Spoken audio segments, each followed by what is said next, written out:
কলব পরিষ্কার করার জন্য আমি কয়েকটা ফর্মুলা বলে দিই আগে। এটা সবার জন্যে, এবং বিশ্বাস করেন এখন আমরা সমাজে যারা বসবাস করি বেশিরভাগ আমরা মৃত কলব নিয়ে বসবাস করি। বেশিরভাগ। যদি কলব জিন্দাই হতো তাহলে হক বাতিল চিনতে পারতাম না।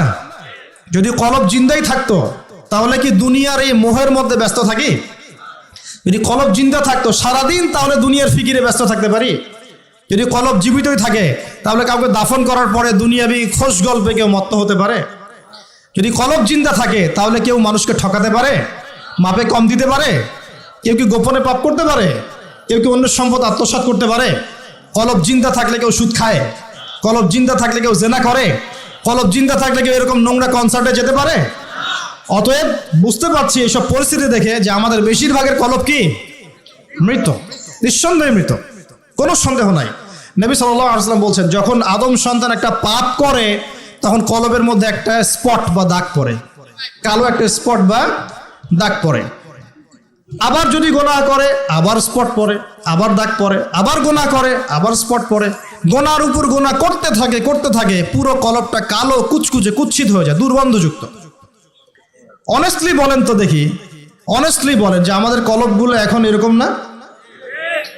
আমরা কন্টিনিউয়াসলি পাপ করি না? কতবার দিনে আস্তাগফিরুল্লাহ ওয়া আতুবু ইলাইহি পড়ি, কতবার? নবী সাল্লাল্লাহু আলাইহি ওয়াসাল্লাম এমন একজন ব্যক্তি যার আগের গুনাহ মাফ, পরের গুনাহ মাফ, তারপরেও তিনি দিনে 100 বার বলতেন আস্তাগফিরুল্লাহ ওয়া আতুবু ইলাইহি। আমাদের তো প্রয়োজন হয় না, কারণ আমাদের তো অনেকের, আমাদের সবার না, অনেকের অ্যাটিটিউডটা এমন যে সে জান্নাতে অলরেডি চলে গেছে এবং তার দল তার সংগঠন অলরেডি জান্নাতে চলে গেছে। আপনার যদি লিজ লাগে আপনি আসেন আমার কাছে, ফর্ম পূরণ করেন, আপনাকে দিয়ে দিব জান্নাত। এমন অ্যাটিটিউড নাই? আচ্ছা, এই অ্যাটিটিউডটা কিন্তু ইহুদিদের দর্শন। ওরা এরকম মনে করতো যে আমরা আল্লাহর সিলেক্টেড বান্দা, ইলেক্টেড বান্দা, যদি জাহান্নামে যাইও তাহলে অল্প কয়েকদিন থাকবো, তারপর বেরো চলে আসবো। হ্যাঁ, এই কথা সূরা বাকারায় আছে, পড়ে দেখেন তো। দেখুন প্রিয় ভাইয়েরা, কলব পরিষ্কারটা সবচেয়ে ইম্পর্টেন্ট জিনিস। এখন মানুষ বলতে পারে সুফিজমের আলোচনা করছে। হ্যাঁ, সুফিজমের আলোচনা করছি কিনা তা জানি না, তবে আমি আল্লাহর ইহসান নিয়ে কথা বলছি। কি নিয়ে কথা বলছি? হাদিসে জিবরিলের মধ্যে 4টা প্রশ্ন করা হয়েছে। কটা প্রশ্ন? 4টা। তার মধ্যে একটা প্রশ্ন হচ্ছে আখবিরনি আনিল ইহসান, হে মুহাম্মদ সাল্লাল্লাহু আলাইহি ওয়াসাল্লাম আমাকে ইহসান সম্পর্কে বলুন। জিবরাইল আলাইহিস সালাম প্রশ্ন করছেন। কে প্রশ্ন করছেন? ইহসান কি? নবী সাল্লাল্লাহু আলাইহি ওয়াসাল্লাম বলছেন আনতা আবুদাল্লাহ কাআন্নাকা তারাহ, তুমি এমন ভাবে আল্লাহর ইবাদত করবে যেন তুমি আল্লাহকে দেখতে পাচ্ছ। ওয়া ইল্লাম তাকুন তারাহু ফাইন্নাহু ইয়ারাক, তুমি যদি আল্লাহকে দেখতে নাও পারো জেনে রাখবে যে আল্লাহ পাক তোমাকে দেখছেন। এই ফিলিংসটা মানুষের মধ্যে থাকলে কি মানুষ পাপগুলো কন্টিনিউয়াসলি করতে পারে? যদি পাপ হয়েও যায় সেটা তওবা করে ফিরে আসবে, তাই নয় কি? আচ্ছা, এখন দেখুন কি করতে হবে। এক নাম্বার বলছি যে অন্তরটাকে পরিচ্ছন্ন করতে হবে। পরিচ্ছন্ন করার জন্য প্রথম কাজ কি? প্রথম কাজ হচ্ছে 5 ওয়াক্ত নামাজকে আঁকড়ে ধরা। কি করা? 5 ওয়াক্ত নামাজকে আঁকড়ে ধরা। যদি আপনি জামাত মিসও করে ফেলেন বাসায় পড়ে ফেলবেন, নামাজ বাদ দেওয়া যাবে না। মানে জামাত মিস করে ফেলেছি জন্য নামাজ বাদ এমন নয়।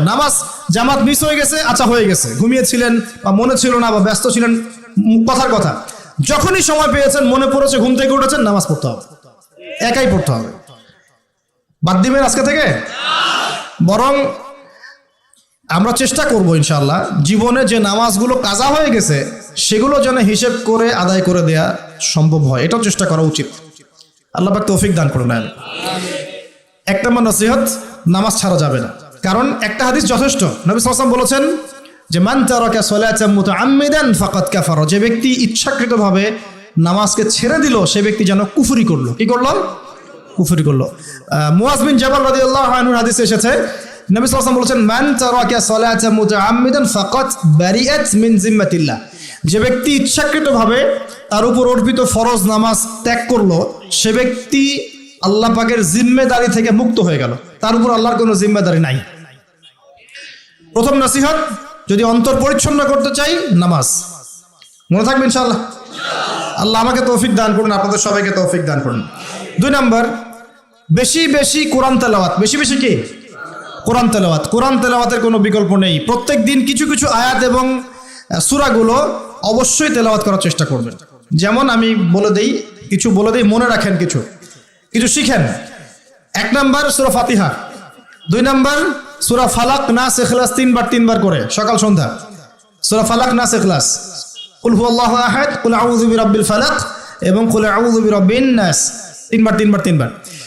সূরাতুল কাফিরুন ঘুমানোর আগে একবার, সূরা হাশরের শেষ 3 আয়াত, সূরা বাকারার শেষের 3 আয়াত, ঠিক আছে?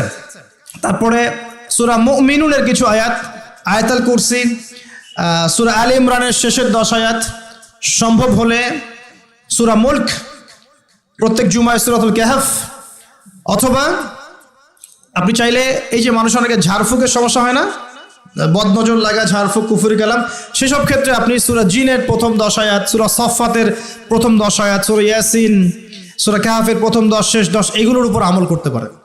ইনশাআল্লাহ দেখবেন আপনার জীবনে বরকত আসবে। আপনি চোখ লাগা, বদনজর, এই যে হিংসুকের হিংসা, চোখ লাগা, বদনজর, কুফরি, তাবিজ, কালাম এগুলো থেকে বেঁচে থাকবেন ইনশাআল্লাহ। আল্লাহ পাক আপনার পরিবারকে আপনাকে বাঁচাবে ইনশাআল্লাহ কোরআনের বদৌলতে। এবং এগুলো যদি মুখস্থ করে ফেলতে পারেন এবং নিয়মিত মাঝে মাঝে নামাজে পড়েন, এমনি তেলাওয়াত করেন, ইনশাআল্লাহ তাআলা কোরআন আপনার জীবনে প্রোটেকশন নিয়ে আসবে, আল্লাহর রহমত বরকত নিয়ে আসবে ইনশাআল্লাহ। এবং কোরআনের মধ্যে কি আছে? শেফা, আরোগ্য আছে। ওয়া নুনাজ্জিলু মিনাল কোরআন মা হুয়া শিফাউ ওয়া রাহমাতুল লিল মুমিনিন। আল্লাহ পাক বলেন আমি কোরআন নাজিল করেছি, এর মধ্যেই মুমিনদের জন্য শিফা আছে, শিফা আরোগ্য আছে এবং আল্লাহর রহমত, দয়া আছে। আমরা আরোগ্য চাই না? আল্লাহর দয়া চাই না? আর এই আরোগ্য শুধু দৈহিক রোগের আরোগ্য নয়, কলবের রোগের আরোগ্য। তো কোরআন তেলাওয়াতকে বাড়িয়ে দেওয়ার চেষ্টা করেন, আল্লাহ পাক তৌফিক দান করুন। আর যদি পসিবল হয়, আল্লাহ পাক যদি আরো ফুরসত দেন, তৌফিক দেন, প্রত্যেক দিন 1 ঘন্টা করে 1 পারা কোরআন তেলাওয়াত করবেন। পারবেন ইনশাআল্লাহ? আল্লাহ আমাদের সবাইকে তৌফিক দান করুন। এরপর কি? বেশি বেশি আল্লাহর জিকির। 1 নম্বর কি বলেছি? সালাত। 2 নম্বর কোরআন তেলাওয়াত। 3 নম্বর হচ্ছে আল্লাহর জিকির। বেশি বেশি আল্লাহর জিকির। আল্লাহর জিকির মানে শুধু আল্লাহ আল্লাহ এটাকে বোঝাচ্ছি না আমি। আল্লাহর জিকির মানে আপনি সবসময় ফিল করবেন, আল্লাহকে স্মরণ করবেন যে আল্লাহ পাক আপনাকে দেখছেন, আপনি আল্লাহর ইবাদত করছেন, আল্লাহ আপনাকে দেখছেন। আপনি আল্লাহকে দেখতে না পারলেও আল্লাহ আপনাকে দেখছেন, আল্লাহ আপনার কথা শুনছেন, আল্লাহ হাজির নাজির, আপনি ফিল করবেন। জিকির মানে কি? স্মরণ করা। জিকির মানে কি? স্মরণ করা। আপনি সুবহানাল্লাহ পড়ছেন, আল্লাহর জিকির করছেন, আলহামদুলিল্লাহ আলহামদুলিল্লাহ পড়ছেন, আল্লাহু আকবার পড়ছেন, লা ইলাহা ইল্লাল্লাহ পড়ছেন, হ্যাঁ, লা হাওলা ওয়ালা কুওয়াতা ইল্লা বিল্লাহ পড়ছেন, এগুলোতে আপনি আল্লাহর জিকির করছেন, আলহামদুলিল্লাহ। এখন ব্যবসা করতে গিয়েছেন, এই যে মাপের দাড়িপাল্লা উঠালেন, এই যে মাপে কম দিচ্ছেন, এখন কি আল্লাহ আপনাকে দেখছেন না? এই যে আপনি আল্লাহকে স্মরণ করছেন যে আল্লাহ আমাকে দেখছেন, মাপে কমটা দেওয়া যাবে না, যদিও কাস্টমার বুঝতে পারছে না। এই যে আপনি আল্লাহকে স্মরণ করলেন, এটাই আল্লাহর জিকির। এটা কি? আল্লাহর জিকির।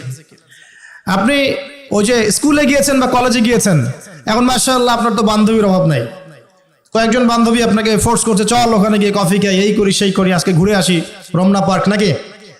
তো এখন আপনি আল্লাহকে স্মরণ করছেন যে আমি আল্লাহকে দেখতে না পারলেও আল্লাহ তো আমাকে দেখছেন, না আমি তোমাদের সাথে যেতে পারবো না, এটা আমার জন্য জায়েজ নাই। এই যে আপনি আল্লাহকে স্মরণ করলেন, এটার নাম কি? আল্লাহর জিকির। সমাজের দায়িত্ব পেয়েছেন, আলহামদুলিল্লাহ, দায়িত্ব পাওয়া খারাপ কিছু নয়, এটাকে সঠিকভাবে পালন করাটাই চ্যালেঞ্জ।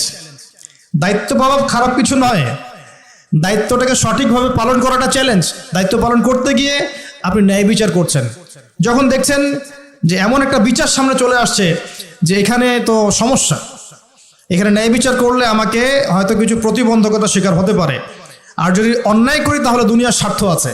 এখন আপনি যদি অন্যায়টাকে বেছে নেন, আপনি আল্লাহর জিকির করেন নাই। যদি তখন আপনি ন্যায়টাকে বেছে নেন, আপনি তখন আল্লাহর জিকির করেছেন। আল্লাহর জিকির শুধুমাত্র সুবহানাল্লাহ আলহামদুলিল্লাহ তাসবিহ তাহলিলে নয়, সমাজে চলতে ফিরতে উঠতে বসতে সবখানে আল্লাহর জিকির আছে। আল্লাহর স্মরণ, আল্লাহকে স্মরণ কর, আল্লাহ পাক তৌফিক দান করুন। তো জিকির বাড়িয়ে দেই। 4 নম্বর কি? 4 নম্বর হচ্ছে জ্ঞান অর্জন। মানে বেশি বেশি কোরআন সুন্নাহর জ্ঞান অর্জন করেন, আল্লাহর নূর মারিফত পাওয়া যাবে ইনশাআল্লাহ। 5 নম্বর একটা বলে দেই, সেটা হলো আল্লাহওয়ালা মানুষ, যারা আল্লাহওয়ালা মানুষ, আল্লাহর এবং রাসূলের কথা বলেন, যারা মুত্তাকি, পরহেজগার এবং সৎ, এইসব মানুষদের সাথে সংস্পর্শে থাকেন, আল্লাহ পাকের নূর পাওয়া যাবে ইনশাআল্লাহ। আর 5টা কথা বললাম, খালি অনলি 5টা।